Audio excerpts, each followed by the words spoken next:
नमस्कार। दिन भर की बड़ी खबरों में आपका स्वागत है। आपके साथ मैं हूं आदित्य कुमार। बुलेटिन में आज बात होगी बाबरी मस्जिद पर आए फैसले की, महागठबंधन में सीट शेयरिंग पर बनती बात की, जानेंगे कि पासवान कैसे पलटेंगे बिहार में बाजी, और मध्य प्रदेश में सिंधिया के खिलाफ क्या है कांग्रेस का प्लान। साथ ही बात होगी कमाई के लिए रेलवे की नई योजना की, और बुलेटिन के आखिर में बात 1 अक्टूबर से होने वाले बदलावों की। लेकिन तमाम बड़ी खबरों से पहले एक नजर सुर्खियों पर। महाराष्ट्र में कृषि कानून लागू करने से पीछे हटी सरकार, कांग्रेस के दबाव में महाविकास अघाड़ी सरकार ने वापस लिया आदेश। बीजेपी ने पूर्व सीएम देवेंद्र फडणवीस को बनाया बिहार का चुनाव प्रभारी, पार्टी के राष्ट्रीय अध्यक्ष ने सौंपी जिम्मेदारी। आयकर विभाग ने बढ़ाई टैक्स जमा करने की आखिरी तारीख, अब 30 नवंबर तक सरकार ने टैक्स जमा करने की बढ़ाई समय सीमा, पहले थी 30 सितंबर अंतिम तारीख।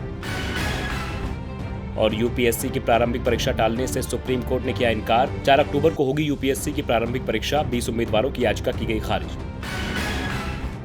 सुर्खियों के बाद अब बात आज की सबसे बड़ी खबर की। 6 दिसंबर 1992 को अयोध्या में बाबरी मस्जिद को गिरा दिया गया था। मामला कोर्ट पहुंचा और करीब 28 साल बाद आज फैसले का दिन भी आ गया।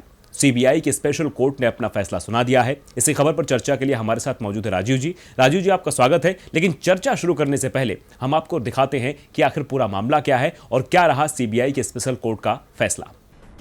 28 साल पहले बाबरी मस्जिद को गिराया गया था, जिस पर फैसले का 28 साल से इंतजार था और आज वो इंतजार पूरा हुआ और सीबीआई की स्पेशल कोर्ट ने मामले में फैसला सुनाया है। कोर्ट ने मामले में पूर्व उप प्रधानमंत्री लालकृष्ण आडवाणी समेत 32 नेताओं को बरी कर दिया।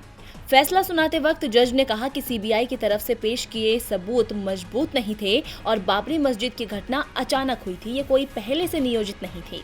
बता दें कि इस मामले में कुल 49 लोगों पर आरोप लगे थे, जिनमें से 17 लोग सुनवाई के दौरान चल बसे हैं। इनमें यूपी के फैजाबाद के सांसद लल्लू सिंह, केसरगंज से सांसद ब्रजभूषण शरण सिंह और उन्नाव से साक्षी महाराज शामिल हैं। आपको बता दें कि सीबीआई जज सुरेंद्र कुमार यादव ने फैसले के दिन सभी 32 अभियुक्तों को कोर्ट में मौजूद रहने का आदेश दिया था। हालांकि आज लालकृष्ण आडवाणी, मुरली मनोहर जोशी, उमा भारती और कल्याण सिंह समेत 6 आरोपी कोर्ट में नहीं पहुंचे। इन्हें बाद में वीडियो कॉन्फ्रेंसिंग के जरिए कोर्ट से जोड़ा गया। बाकी 26 आरोपी फैसले के वक्त कोर्ट में मौजूद थे।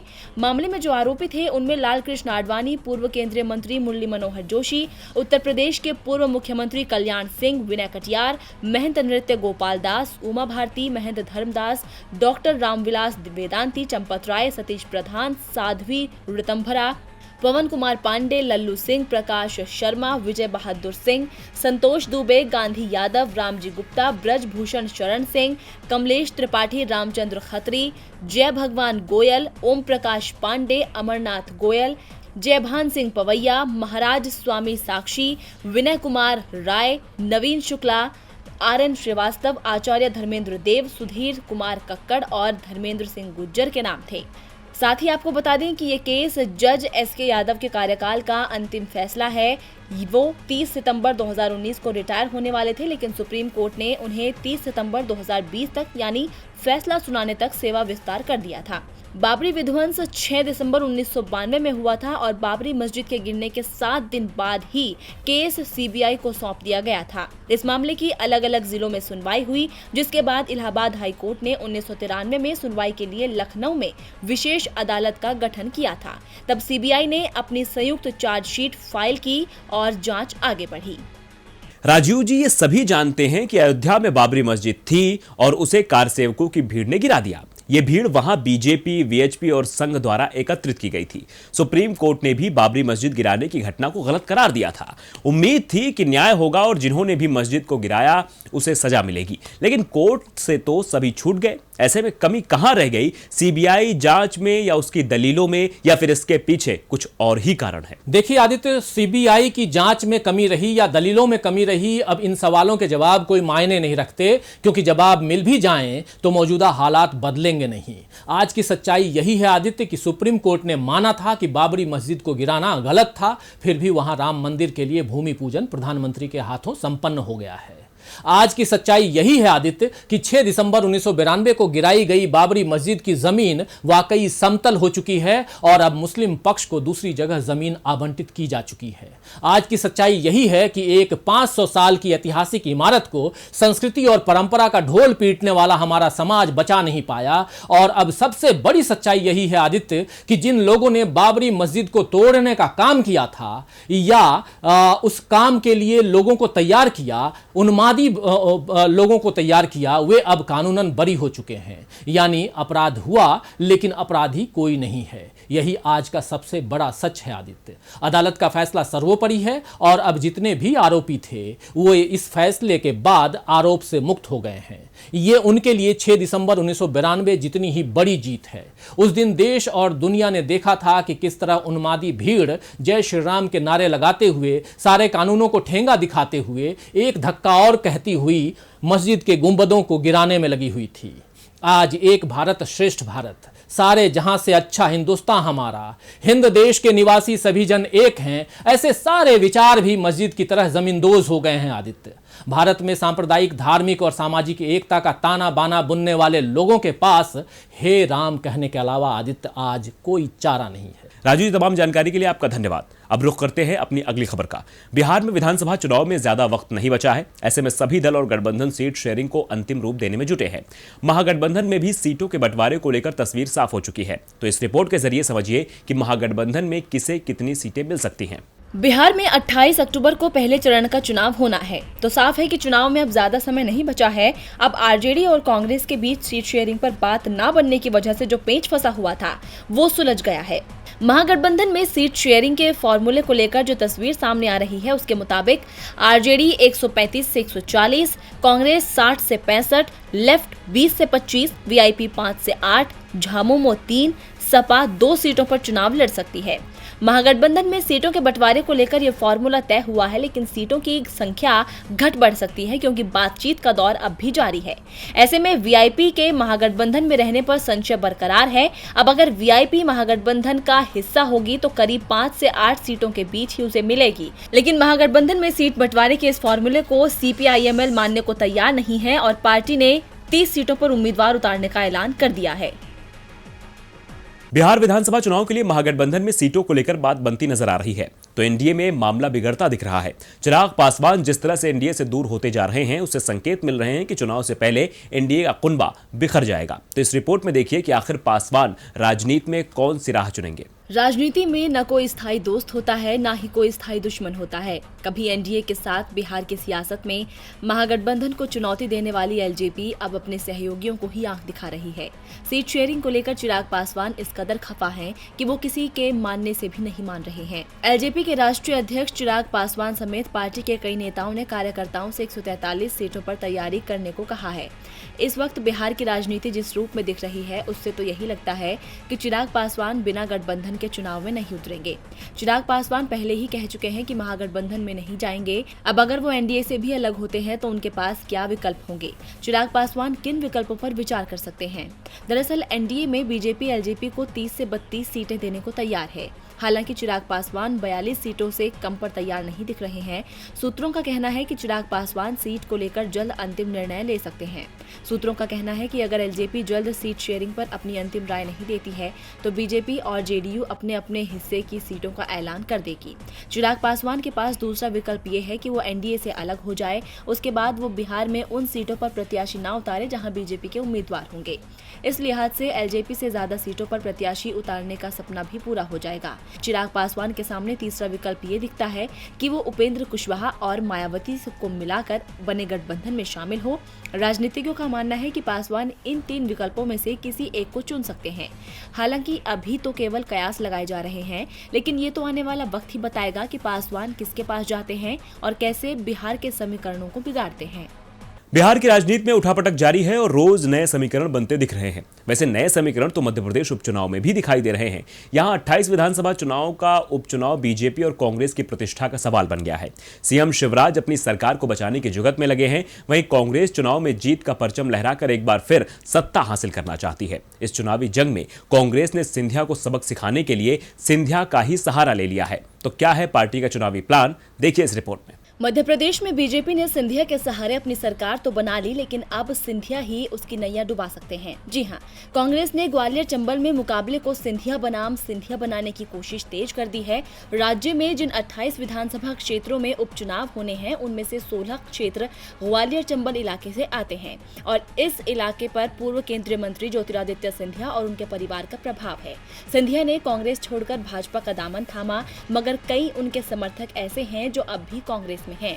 लिहाजा कांग्रेस ने ऐसे नेताओं को उम्मीदवार बनाकर सिंधिया बनाम सिंधिया मुकाबला बनाने की जुगत तेज कर दी है।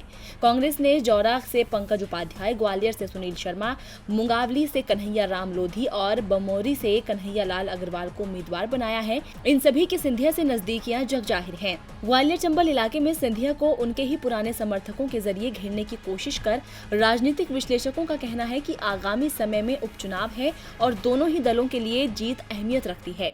यही वजह है कि बीजेपी जहां दल बदल करने वालों को अपना उम्मीदवार बना रही है, वहीं कांग्रेस सिंधिया के पुराने समर्थकों को उम्मीदवार बनाने में नहीं हिचक रही है। वास्तव में दोनों दलों के लिए चुनाव महत्वपूर्ण है, इसीलिए वो जीत के लिए हर सियासी दांवपेच चल रहे हैं। वहीं कांग्रेस के प्रवक्ता अजय सिंह यादव का कहना है कि जो नेता सैद्धांतिक हैं, जिनका कांग्रेस की रीति नीति में भरोसा है, उन्हें पार्टी ने उम्मीदवार बनाया है। सिंधिया ग्वालियर चंबल अंचल के नेता थे तो कार्यकर्ता उनके साथ थे। सिंधिया बीजेपी में गए मगर वो नेता नहीं गए, इसका मतलब साफ है कि वो सच्चे कांग्रेसी हैं। अब कांग्रेस ने उपचुनाव में वफादार बनाम गद्दार का घमासान छेड़ दिया है। कांग्रेस इसी के सहारे चुनावी मैदान में उतर गई है। कांग्रेस का ये प्लान कहीं न कहीं सिंधिया पर भारी पड़ सकता है। अब देखना होगा कि सिंधिया बनाम सिंधिया का मुकाबला कैसा होगा। मध्य प्रदेश में तो कांग्रेस और बीजेपी दोनों ही सिंधिया के सहारे चुनाव जीतने की रणनीति बना रहे हैं, लेकिन भारत की अर्थव्यवस्था कैसे सुधरे, इसकी सही रणनीति सरकार नहीं बना पा रही है। कई रेटिंग एजेंसियों के बाद अब नोबेल पुरस्कार विजेता अभिजीत बनर्जी का भी बयान सामने आया है। तो भारत की अर्थव्यवस्था पर क्या कहा है अभिजीत बनर्जी ने, दिखाते आपको। स्वास्थ्य मुसीबत के चलते देश की आर्थिक वृद्धि दर धीमी पड़ रही है। हाल के ही वित्त वर्ष की पहली तिमाही में आए जीडीपी के आंकड़े इस बात के गवाह हैं कि भारत की अर्थव्यवस्था बहुत ही बुरी हालत में पहुंच गई है। और इसी को लेकर नोबेल पुरस्कार विजेता अर्थशास्त्री अभिजीत बनर्जी ने कहा कि भारत की अर्थव्यवस्था दुनिया की सबसे खराब प्रदर्शन करने वाली अर्थव्यवस्थाओं में से एक है। अर्थव्यवस्था को सहारा देने के लिए सरकार की ओर से जो प्रोत्साहन पैकेज दिया गया है, वो पर्याप्त नहीं है। सरकार को और कोशिश करनी चाहिए। हालांकि बनर्जी को उम्मीद है कि इस साल की दूसरी तिमाही में देश की जीडीपी में सुधार दिखेगा। अभिजीत बनर्जी ने बताया है कि 2017-18 में जीडीपी की वृद्धि 7% से कम होकर 2018-19 में 6.1% पर आ गई थी। वहीं 2019-20 में घटकर ये 4.2% रह गई। 2020-21 की पहली तिमाही में इसमें 23.9% की गिरावट दर्ज की गई। इस हिसाब से भारतीय अर्थव्यवस्था दुनिया की सबसे खराब प्रदर्शन करने वाली अर्थव्यवस्थाओं में से एक है। हालांकि बनर्जी के अनुमान के मुताबिक 2021-22 में आर्थिक वृद्धि दर इस साल के मुकाबले बेहतर हो सकती है। वैसे सिर्फ बनर्जी को ही नहीं, बल्कि कई एजेंसियों और संस्थानों को चालू वित्त वर्ष में आर्थिक वृद्धि दर में बड़ी गिरावट का अनुमान जताया है। इनमें गोल्डमैन सैक्स ने अपने पूर्व के अनुमान को संशोधित करते हुए 2020-21 में अर्थव्यवस्था के 14.8%, जबकि फिच रेटिंग्स ने 10.5% गिरावट आने का अनुमान जताया है। अर्थव्यवस्था को लेकर अभिजीत बनर्जी ने सरकार से कहा है कि उसे और प्रयास करने हैं, लोगों तक सुविधाएं पहुंचानी होंगी। सरकार सुविधाएं देगी या नहीं, यह बड़ा सवाल है, लेकिन रेलवे जरूर सुविधाएं देने की जगह इसमें कटौती करने में लग गया है। पहले एसी कोच में सफर करने वालों के लिए कंबल की सुविधा वापस ली गई और अब एक बार फिर सुविधा बंद करने की रणनीति बनाई जा रही है। इस रिपोर्ट में देखिए कि क्या है रेलवे की योजना। भारतीय रेल में आप जब भी लंबा सफर कर रहे हैं और सफर के दौरान गर्म चाय, कॉफी या फिर सूप की चुस्कियां ले रहे हैं, तो अब हो सकता है कि ये सिर्फ यादों में सिमटा एक विषय बन जाए, क्योंकि रेल मंत्रालय पेंट्री बंद करने पर विचार कर रहा है। दरअसल ऑल इंडिया रेलवेमेन्स फेडरेशन ने रेल मंत्रालय को चिट्ठी लिखी है, जिसमें कहा गया है कि ट्रेन से पेंट्री कार हटा देनी चाहिए। AIRF ने कहा है कि खाना तो बस किचन से भी मुहैया कराया जा सकता है। रेलवे को इन पेंट्री कार से किसी भी तरह का रेवेन्यू जनरेट नहीं होता है। ऐसे में ट्रेन में पेंट्री कार की जगह 3 AC कोच लगा दिए जाएं, ताकि रेलवे को अपनी कमाई बढ़ाने में मदद मिल सके। अब रेलवे मंत्रालय भी इस पर विचार कर रहा है। बता दें कि इसके पहले रेलवे ने कहा था कि महामारी को देखते हुए एसी कोच में कंबल मुहैया नहीं कराया जाएगा और अब रेलवे के पास एक नया सुझाव आ गया है कि कमाई बढ़ाने के लिए पेंट्री कार हटा दें।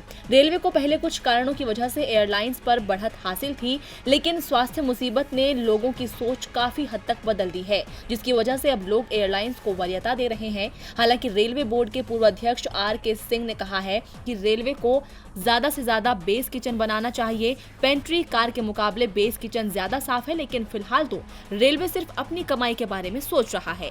यात्रियों की सुविधा की उसे कोई परवाह नहीं है। और बुलेटिन के आखिर में बात 1 अक्टूबर से कई नियमों में होने वाले बदलाव की। देश में स्वास्थ्य मुसीबत के बाद कई सारे बदलाव देखे जा रहे हैं। अब एक बार फिर अक्टूबर से अनलॉक 5 शुरू हो रहा है। अनलॉक 5 में छूट के साथ साथ सरकार ने कई नियमों में बदलाव भी किया है, जिसका असर सीधा आम जनता पर पड़ने वाला है। तो किन किन नियमों में हो रहा है बदलाव, इस रिपोर्ट के जरिए देखिए। देश में स्वास्थ्य मुसीबत की वजह से कई सारी पाबंदियां लगाई गई थी, लेकिन अब धीरे धीरे सरकार उन पाबंदियों को हटा रही है और साथ ही कई नियमों में बदलाव भी करने जा रही है। जी हाँ, 1 अक्टूबर से बैंक, वाहन, ड्राइविंग लाइसेंस और GST रिटर्न समेत कई नियमों में बदलाव हो रहे हैं। SBI कर्ज की ब्याज दरों को रेपो रेट से जोड़ने जा रहा है। इससे ग्राहकों को करीब 0.30% तक सस्ती दरों पर होम लोन और ऑटो लोन मिल सकेगा। SBI मेट्रो शहरों में न्यूनतम बैलेंस की सीमा 5,000 से घटाकर 3,000 करने जा रहा है। वहीं न्यूनतम बैलेंस चार्ज के रूप में अब सिर्फ 15 रुपए और GST देना होगा। इसके साथ ही देश भर में ड्राइविंग लाइसेंस, वाहन पंजीकरण प्रमाण पत्र का रंग, लुक, डिजाइन और सुरक्षा फीचर्स एक जैसे होंगे। स्मार्ट DL और RC में माइक्रोचिप और QR कोड होंगे, जिससे पिछला रिकॉर्ड छुपाया नहीं जा सकेगा। QR कोड रीड करने के लिए ट्रैफिक पुलिस को हैंडी ट्रैकिंग डिवाइस दिया जाएगा। साथ ही 5 करोड़ से ज्यादा टर्नओवर वाले कारोबारियों के लिए GST रिटर्न फॉर्म बदला जाएगा। इन्हें अनिवार्य रूप से GST Annex 1 फॉर्म भरना होगा, जो GSTR 1 की जगह लेगा। वहीं दिल्ली में गाड़ियों पर सुरक्षित नंबर प्लेट अनिवार्य कर दिया गया है। जो गाड़ियां अप्रैल 2019 से पहले की हैं, उनके लिए ये नंबर प्लेट गाड़ी पर होना जरूरी है। प्लेट न होने की सूरत में 1 से 5,000 रुपए का चालान लगेगा। साथ ही आपको बता दें कि अब ट्रैफिक पुलिस बीच सड़क पर लोगों को रोककर गाड़ियों के कागजात चेक नहीं करेगी, बल्कि इलेक्ट्रॉनिक मॉनिटरिंग के जरिए दस्तावेजों का ई-वेरिफिकेशन होगा। ऐसे में जिन गाड़ियों के कागजात अधूरे होंगे, उनको ई-चालान भेजा जाएगा। इतना ही नहीं, ड्राइविंग करते समय मोबाइल से बात करने पर 1,000 से 5,000 रुपए तक का जुर्माना लगेगा। स्वास्थ्य मुसीबत के दरमियान अप्रैल से ही गरीबों को उज्ज्वला योजना के तहत मुफ्त में रसोई गैस सिलेंडर दिया जा रहा था, जिसकी समय सीमा 30 सितंबर को खत्म हो रही है। यानी कल से मुफ्त गैस सिलेंडर नहीं मिलेगा। खाद्य मंत्रालय ने स्वास्थ्य मुसीबत में राशन कार्ड को आधार से जोड़ने की समय सीमा 30 सितंबर तक बढ़ा दी है। आप राशन कार्ड और आधार को लिंक सिर्फ बुधवार तक करा सकते हैं। दिन भर की बड़ी खबरों में फिलहाल आज के लिए इतना ही। देखते रहिए DB लाइव। नमस्कार।